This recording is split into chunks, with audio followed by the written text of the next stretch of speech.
L'adjudant-chef Nicolas Cosquer occupe les fonctions d'adjoint au sein du centre de secours de Tourotte dans l'Oise. C'est en 1989 qu'il intègre les sapeurs-pompiers en tant que cadet, puis s'engage comme sapeur-pompier volontaire. Après un passage par la brigade des sapeurs-pompiers de Paris, il revient dans l'Oise en 2004 en tant que sapeur-pompier professionnel. Au cours de ses 35 ans de carrière, Nicolas a occupé des fonctions opérationnelles, mais également fonctionnelles au sein du groupement logistique du SDIS de l'Oise. Cette dernière expérience lui a permis de participer à l'évolution des conditions d'accueil du personnel féminin. Il dresse un bilan sur ces évolutions qui contribuent à la féminisation de la profession. Portrait d'un sapeur-pompier tourné vers l'avenir. Donc je suis l'adjudant-chef Nicolas Cosquer, sapeur-pompier professionnel au SDIS 60, en qualité d'adjoint en chef de centre. En 1989, lorsque j'étais cadet, nous n'avions qu'une seule fille dans notre section.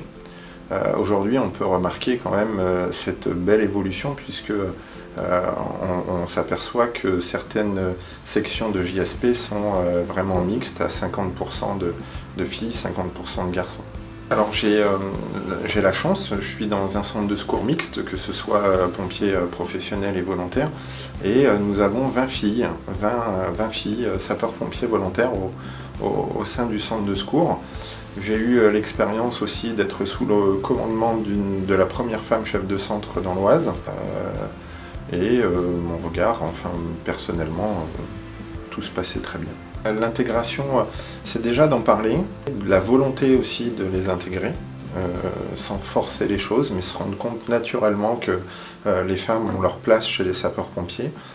Et puis après aussi au niveau logistique, des efforts ont été faits dans les vestiaires, dans les chambres, dans les coins les plus intimes pour les femmes, les douches. À mon époque, en 1989, on partageait le même vestiaire avec la seule fille qui était cadet. Alors lorsque j'étais au groupement logistique et plus particulièrement responsable de l'habillement, j'ai vu arriver les tenues TSI pour les femmes, ce qui permet de respecter la morphologie et qu'elles se sentent bien dans leur uniforme. Alors j'ai rejoint le comité par rapport à cet engagement, à la suite aussi des jeunes sapeurs-pompiers qui franchissent le cap d'être pompiers volontaires, et on voit bien au travers les chiffres qu'à un moment on perd ces personnels. Alors c'est de trouver des idées, trouver des choses pour pérenniser, consolider les femmes chez les sapeurs-pompiers volontaires et professionnels.